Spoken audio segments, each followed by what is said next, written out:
하나님께 주신 말씀 우리 같이 함께 봉독하도록 하겠습니다. 요한복음 1장 1절부터 13절까지 말씀입니다. 요한복음 1장 1절부터 13절까지 말씀을 저하고 우리 한 절씩 함께 합독하시겠습니다. 태초에 말씀이 계시니라. 이 말씀이 하나님과 함께 계셨으니 이 말씀은 곧 하나님이시니라. 그가 태초에 하나님과 함께 계셨고 만물이 그로 말미암아 지은 바 되었으니 지은 것이 하나도 그가 없이 된 것이 없느니라. 그 안에 생명이 있었으니 이 생명은 사람들의 빛이라. 빛이 어둠에 비치되 어둠이 깨닫지 못하더라. 하나님께로부터 보내심을 받은 사람이 있으니 그의 이름은 요한이라. 그가 증언하러 왔으니 곧 빛에 대하여 증언하고 모든 사람이 자기로 말미암아 믿게 하려 함이라. 그는 이 빛이 아니요 이 빛에 대하여 증언하러 온 자라.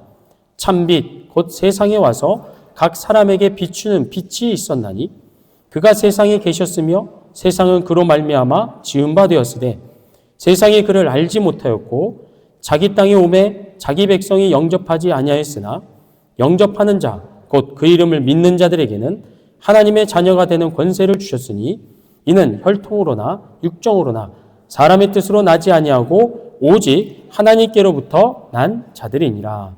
아멘. 우리 마더스데이를 맞이하여 이 자리에 계신 모든 어머니들 또 아내 되신 분들께 감사와 존경을 표합니다. 우리 아내분들 또 어머니들의 모든 기도가 올 한 해 하나도 빠짐없이 다 응답되기를 주님의 이름으로 축복합니다. 아멘. 자, 이번 주부터 이제 매주일 요한복음을 하나씩 살펴보면서 이제 여러분과 은혜를 나누고자 하는데요. 첫 시간인 오늘은 하나님께로부터 난 자, 하나님께로부터 난 자라는 제목으로 하나님 말씀을 증거하겠습니다. 자, 본론으로 들어가기 전에 요한복음에 대해서 제가 간단하게 이제 설명을 드리면요.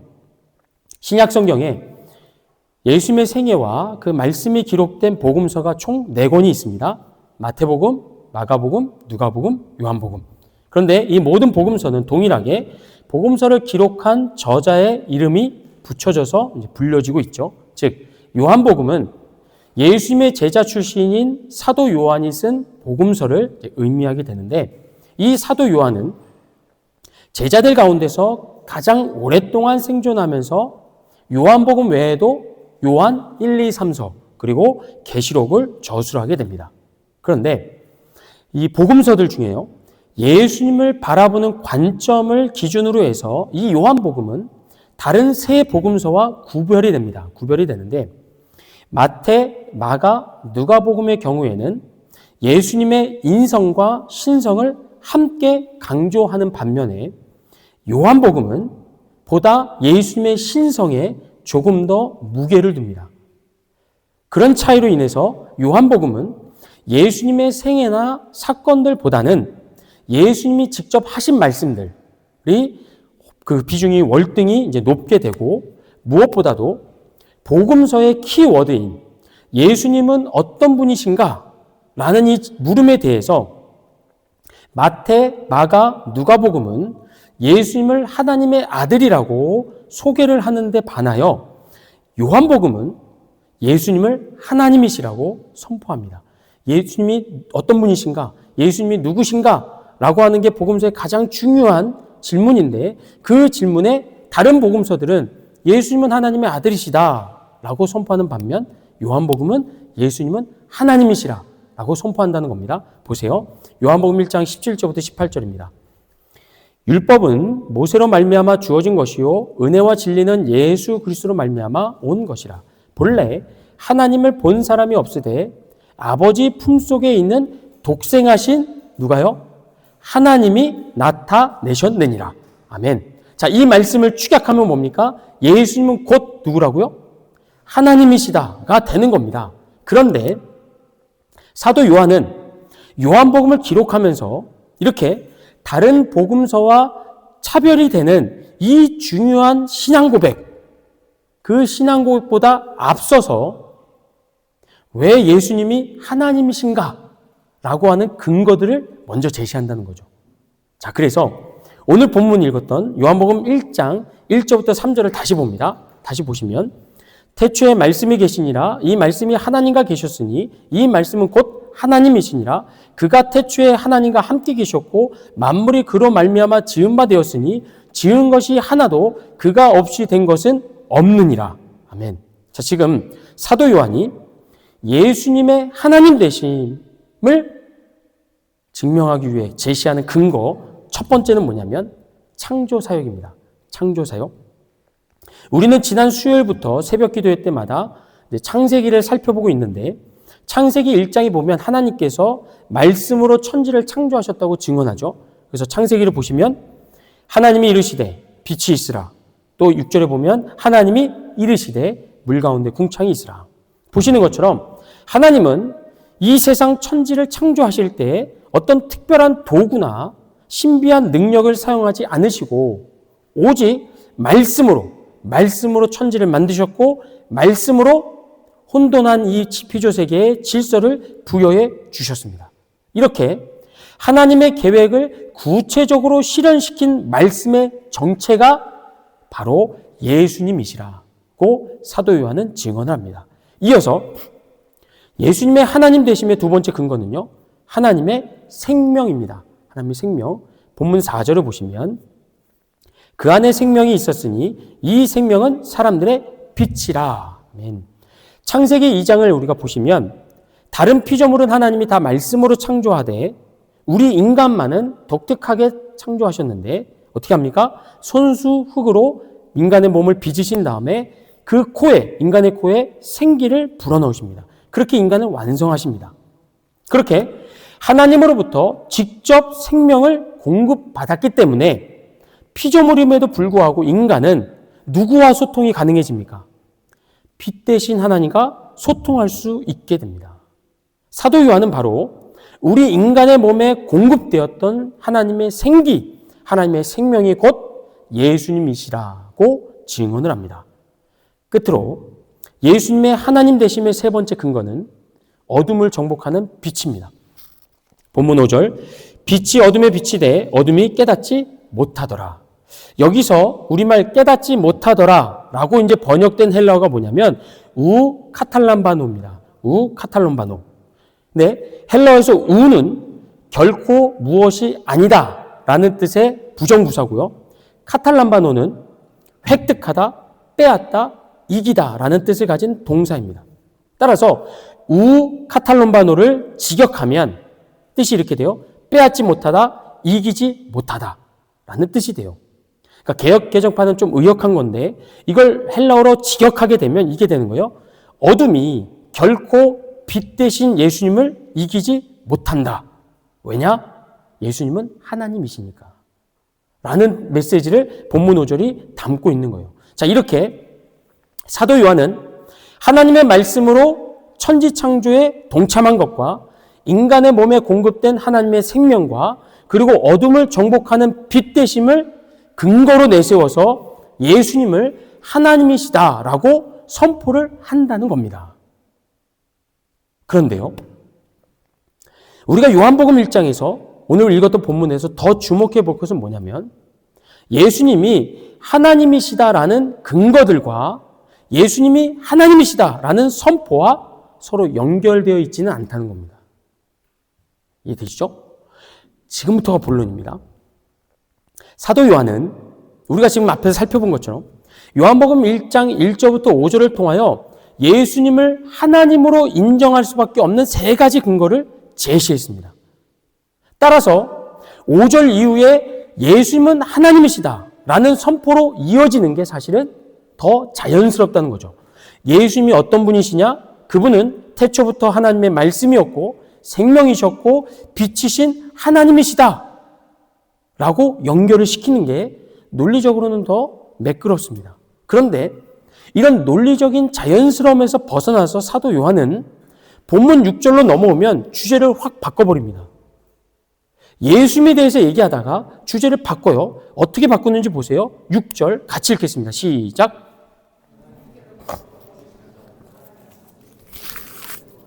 아멘. 자, 여기에서 지금 말하고 있는 요한은 누굽니까? 요단강에서 예수님에게 세례를 베풀었던 세례 요한을 얘기합니다. 그런데 1절부터 5절까지 예수님에 대해서 줄곧 증명하고 성명해 오다가 갑자기 뭐로 바뀐다고요? 세례 요한에 대한 이야기로 주제가 지금 바뀌고 있는 거예요. 그러면서 그가 했던 사역을 이야기합니다. 사역을 보세요. 7절부터 8절 또 같이 있습니다. 시작. 그가 증언하러 왔으니 곧 빛에 대하여 증언하고 모든 사람이 자기로 말미암아 믿게 하려 함이라. 그는 이 빛이 아니요 이 빛에 대하여 증언하러 온 자라. 아멘. 보시는 것처럼 세례 요한은 어떤 사역을 했답니까? 그의 증언을 통하여 사람들이 예수님을 하나님으로 구원자로 믿게 하는 그 증언의 사역을 한 거예요. 그런데 이 사역은 결과적으로 실패합니다. 실패해요. 본문 9절부터 11절입니다. 참 빛, 곧 세상에 와서 각 사람에게 비추는 빛이 있었나니 그가 세상에 계셨으며 세상은 그로 말미암아 지은 바 되었으되. 2단부터 읽어보세요. 시작. 세상이 그를 알지 못하였고 자기 땅에 오매 자기 백성이 영접하지 아니하였더라. 여러분, 세례 요한이 어떻게 했다고요? 열심히 예수님을 증언했습니다. 예수님은 하나님이시라. 예수님은 우리를 위하여 오신 구원자시라.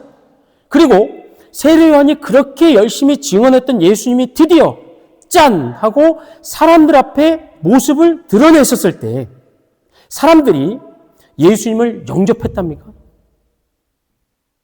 구원자로 믿고 하나님으로 인정했대요? 그렇지 않았대요.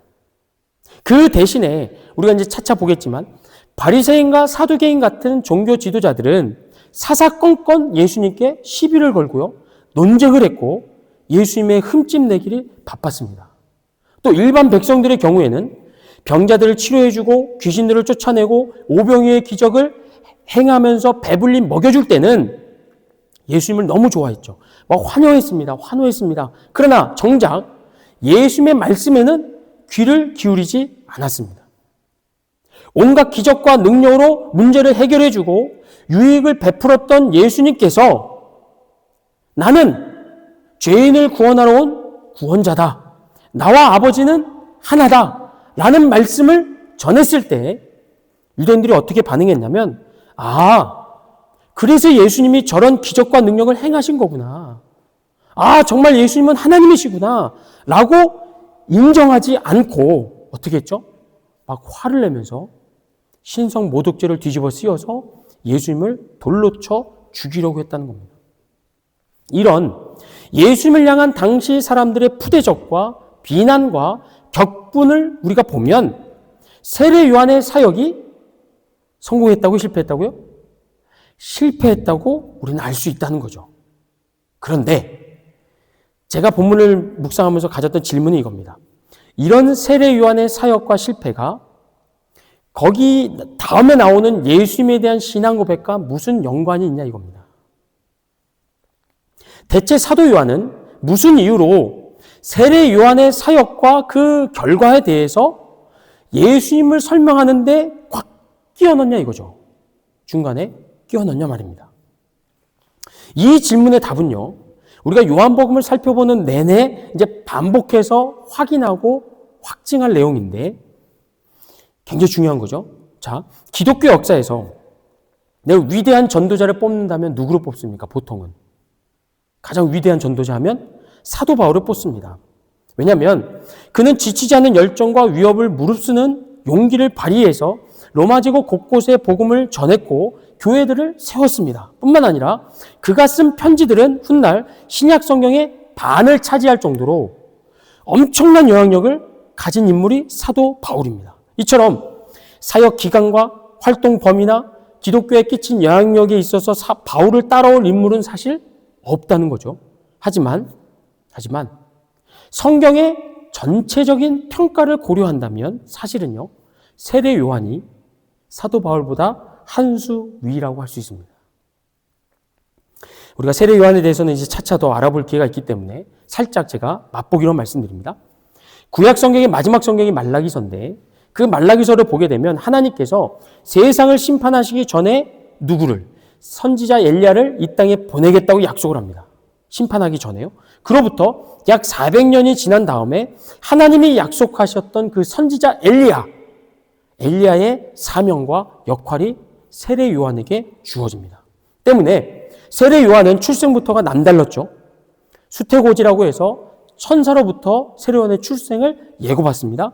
또한 선지자 엘리야가 생전에 했던 것처럼 그는 일찍부터 그 척박한 죽음의 땅 광야로 들어가서 훈련을 받으며 하나님의 때를 그는 기다렸습니다. 그리고 마침내 때가 되었을 때 세례 요한은 사람들로부터 구원자가 아닐까라고 의심될 정도로 엄청난 영향력을 갖게 됩니다. 그럼에도 세례 요한은 조금도 흔들리지 않고 그가 하나님께 받은 사명, 곧 예수님을 증언하는 일에만 끝까지 최선을 다합니다. 그 결과 세례 요한은요, 예수님으로부터 어떤 칭찬을 받습니까? 여자가 낳은 자 중에 이보다 큰 자가 없다라는 칭찬을 듣습니다. 그런데 이 칭찬은 사도 바울도 들어보지 못한 칭찬입니다. 그가 평생에 한 번도 하나님으로부터나 예수님으로부터 여자가 낳은 자 중에 너보다 큰 자가 없다라는 칭찬은 들어보지를 못했습니다. 그러니까 성경의 평가를 놓고 본다면 누가 더 위인 겁니까? 세례 요한이 더 위라는 거죠. 그런데 이런 세례 요한이 뭐 했다고요? 실패했다고요. 사역에서 실패했다고요? 그렇다면 아무도 예수님의 증인으로 성공할 사람이 없다는 얘기입니다. 그런데 오늘 본문 12절을 보세요. 12절. 같이 읽습니다. 시작. 영접하는 자, 곧 그 이름을 믿는 자들에게는 하나님의 자녀가 되는 권세를 주셨으니 아멘. 여러분, 세례 요한의 실패에도 불구하고 어떤 일이 벌어졌답니까? 예수님을 구원자로 믿고 영접하는 사람이 있다는 거예요. 그럼 대체 그들은 누구냐는 말이죠. 세례 요한도 실패한 마당에 어떻게 예수님을 하나님으로 구원자로 믿고 영접하는 사람이 나올 수 있냐 말입니다. 그게 13절입니다. 그 답이요. 보세요. 이는 혈통으로나 육정으로나 사람의 뜻으로 나지 아니하고 오직 하나님께로부터 난 자들이니라. 아멘. 이 말을 쉽게 바꾸면 이렇게 돼요. 예수님을 영접하는 사람은 세례 요한과 같은 전도자 때문이 아니라는 겁니다. 예수님을 구원자로 믿게 되는 사람은 그에게 예수님을 전달해 준 사람이 전도자가 대단한 사람이고 그가 말을 정말 잘하고 설득력 있게 해서 예수님을 믿게 된 게 아니라는 얘기입니다. 그럼 어떻게 믿게 되는 거예요? 하나님께로부터 났다는 거예요. 제가 목회를 하면서 종종 자신이 예수님을 믿게 된 계기를 간증하면서 이렇게 얘기하시는 분들이 있어요. 제가 언제 훌륭한 신앙의 선배를 만났습니다. 또 좋은 교회를 하나님께서 보내주셔서 또 유명한 목사님을 만나서 제가 예수님을 믿게 되었습니다. 라고 간증하시는 분들을 볼 때가 있습니다. 물론 인생을 우리가 살면서 훌륭한 믿음의 동역자, 선배를 만나는 거, 또 믿음의 공동체를 만나는 일은 굉장히 큰 복입니다. 그래서 우리 밴쿠버 넘치는 교회도 또 여기에 계시는 성도님들도 모두가 주변에 선한 영향력을 끼칠 수 있도록 우리는 힘써야 됩니다. 좋은 믿음의 동역자가 되도록 노력해야 됩니다. 그러나 기독교 신앙에 있어서 가장 중요한, 가장 핵심이 되는 예수님을 구원자로 믿고 영접하는 믿음은 절대 사람의 말과 행동에 달려있지 않다는 겁니다. 누구를 만나고 어느 교회를 다니냐에 따라서 믿음의 유무가 결정되지 않고 구원받는 믿음은 오직 어디로부터 주어진다고요? 하나님께로부터 주어진다는 겁니다. 죄인된 우리를 구원하시기 위하여 독생자를 아낌없이 이 땅에 보내주시고 십자가에 못 박아 죽이신 그 하나님으로부터 우리의 죄악보다 더 큰 인내와 긍휼을 베풀어 주시고 택한 자를 절대 포기하지 않으시는 하나님으로부터만 우리에게 구원받는 믿음이 주어지게 된다는 겁니다. 사도 요한은 이처럼 구원받는 믿음은 오직 하나님께로부터 온다는 것을 강조하기 위해서 어떤 내용을 넣은 거라고요? 세례 요한 같은 사람도 실패했다는 거. 도저히 사람으로서는 구원받는 믿음을 만들어낼 수 없다는 걸 이야기하고 있다는 겁니다. 그것과 함께 우리의 구원자 되시는 예수님은 어떤 분이라고요? 태초부터 창조주 하나님의 말씀이셨고 하나님의 생명이셨고 어둠을 물리치는 하나님의 빛이심을 증명함으로써 우리의 구원의 시작과 과정과 완성, 이 모든 게 다 하나님의 역사라는 것을, 하나님 안에서 이루어졌다는 것을 강조하는 겁니다. 그리고 제대로 예수님을 구원자로 믿고 영접한 자들을, 그래서 사도 요한은 뭐라고 부릅니까? 하나님께로부터 난 자들이다 라고 부르고 있는 겁니다. 그리고 여기에 더하여 로마서 8장은요, 하나님께로부터 난 자들에게 이렇게 말씀합니다. 같이 한번 읽겠습니다. 로마서 8장 38절 39절 시작. 내가 확신하노니 이나 생명이나 천사들이나 권세자들이나 현재일이나 장래일이나 능력이나 높음이나 기쁨이나 다른 어떤 피조물이라도 우리를, 여기서 우리는 누구라고요? 우리는 하나님께로부터 난 자들은 우리 주 그리스도 예수 안에 있는 하나님의 사랑에서 끊을 수가 없느니라. 아멘. 사랑하는 성도 여러분, 오늘 저와 여러분이 갖고 있는 구원의 그 믿음, 구원받는 이 믿음은요, 잘 아셔야 돼요. 우리 게 아닙니다. 내 게 아니에요. 내가 노력해서 혹은 다른 사람의 도움을 받아서 내가 스스로 만들어낸 믿음이 아니라 하나님께로부터 주어진 것입니다. 때문에 구원받는 믿음은 누구도 뺏을 수가 없고 어떤 경우에도 결코 잃어버릴 수가 없습니다.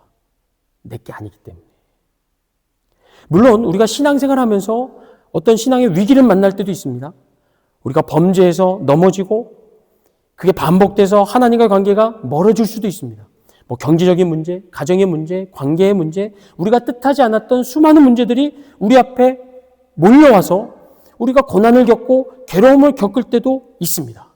그러나 로마서 8장 말씀이, 우리가 방금 읽었던 이 말씀이 우리에게 무엇을 지금 가르쳐주고 있는 거예요? 어떤 교훈을 우리에게 주고 있습니까? 하나님께로부터 진정 난 자들은, 하나님께로부터 믿음을 은혜로 받은, 선물로 받은 자들은요, 위기가 뭐가 된다고요? 기회가 된다고요. 신앙생활 하면서 만나는 어려움이, 문제들이 우리에게는 기회가 된다는 겁니다. 어떤 기회가요? 우리를 향한 하나님의 사랑이 이렇게 끈질기다는 거. 이렇게 단단하고, 이렇게 포기가 없고, 이렇게 우리를 붙들고 계시는 하나님의 사랑을 오히려 우리가 체험할 수 있는, 경험할 수 있는 기회가 된다는 겁니다. 그래서 우리로 하여금 세상 속에서, 어둠 속에서 더 당당하게 살아갈 수 있도록 하나님의 말씀에 순종하는 것이 우리에게 부담이 되거나 힘든 일이 아니라 오히려 기쁨이 되도록 그리스도의 사랑을 우리에게 경험시켜 준다는 겁니다. 고난이요, 어려움이요. 그러니 이번 한 주간 우리가 살면서 하루에도 수십 번씩 우리의 마음이 흔들리잖아요. 또 우리가 힘든 일을 겪을 때도 있잖아요. 그럴 때마다 여러분 말씀을 기억하시기 바랍니다. 하나님의 사랑이 우리를 얼마나 끈질기게 단단하게 붙들고 계시는지를 그 어려움 속에서 발견하시고 기쁨과 감사함으로 즐겁게 신앙생활 할 수 있기를 주의 이름으로 축복합니다. 아멘. 우리 다 함께 일어나셔서 함께